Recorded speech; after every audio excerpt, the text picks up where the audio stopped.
So we were talking about India. India एक सब unit है ब्रिक्स की। इसको इम्पॉर्टेंट क्यों माना जाता है? क्योंकि इंडिया एक डेवलपिंग कंट्रीज में काउंट की जाती है। डेवलपिंग कंट्री भी, और ऐसी डेवलपिंग कंट्री जिसकी पॉपुलेशन 130 करोड़ है, जो मल्टी डायमेंशनल तरीके से अपने आप को एक्सपैंड करने की कोशिश कर रही है, अपने आप को बढ़ाने की कोशिश कर रही है।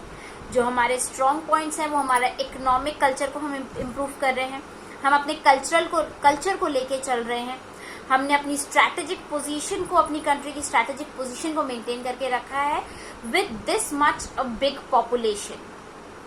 अगर हम इकोनॉमिक प्रोस्पेक्टिव से देखें तो हमने जो टारगेट लेके चला है वो टारगेट है $5 ट्रिलियन की इकोनॉमी जनरेट करने का हमारा जो टारगेट है, इकोनॉमिक टारगेट है।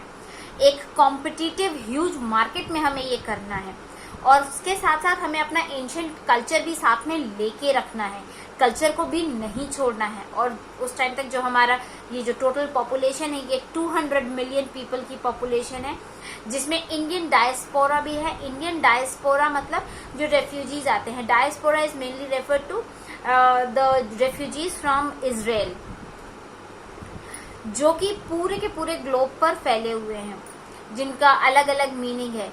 और इंडिया के सेलिएंट फीचर्स जो हैं वो भी हमें मेंटेन करके रखने हैं।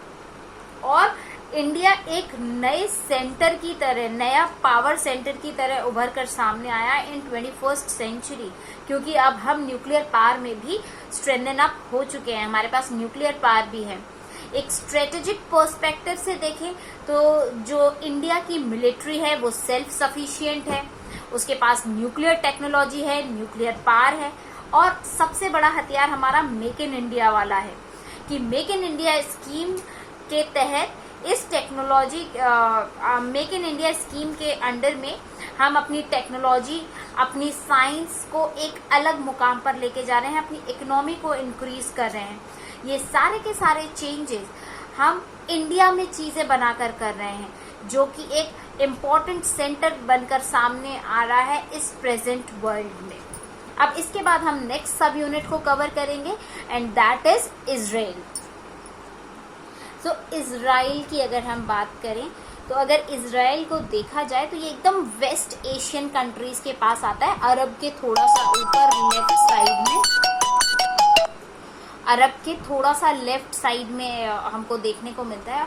और ये बहुत छोटी सी कंट्री है, as compare to other countries ये बहुत छोटी सी कंट्री है, लेकिन ये एक मेजर पावरफुल नेशन बनकर उभर कर सामने आई है इन 21st सेंचुरी। पूरे वर्ल्ड में ये अपने साइंस और टेक्नोलॉजी के साइंस में, टेक्नोलॉजी में, डिफेंस में, इंटेलिजेंस में, अपनी इकोनॉमी में, मतलब सब चीज़ों में उभर के बहुत स्ट्रॉन्ग कंट्री बन के सामने आई है। और ये जितनी पॉलिटिक्स चल रही थी पूरे की पूरी middle of the burning politics में से उभर के एकदम सामने आना, जो वेस्ट एशियन कंट्रीज आपस में पॉलिटिक्स खेले जा रही थी उनके बीच में से निकल कर ये एकदम सामने आई, और ये एक नई हाइट तक पहुंच गई ग्लोबल पॉलिटिकल स्टैंडिंग के साथ। और इसके पास ऐसी पावर्स हैं और ऐसी डिफेंस टेक्नोलॉजी डेवलप हो गई है, टेक्नोलॉजिकल इनोवेशंस इन्होंने कर ली हैं, अपना इंडस्ट्रियलाइजेशन मेंटेन कर लिया है और एग्रीकल्चर को डेवलप कर लिया है।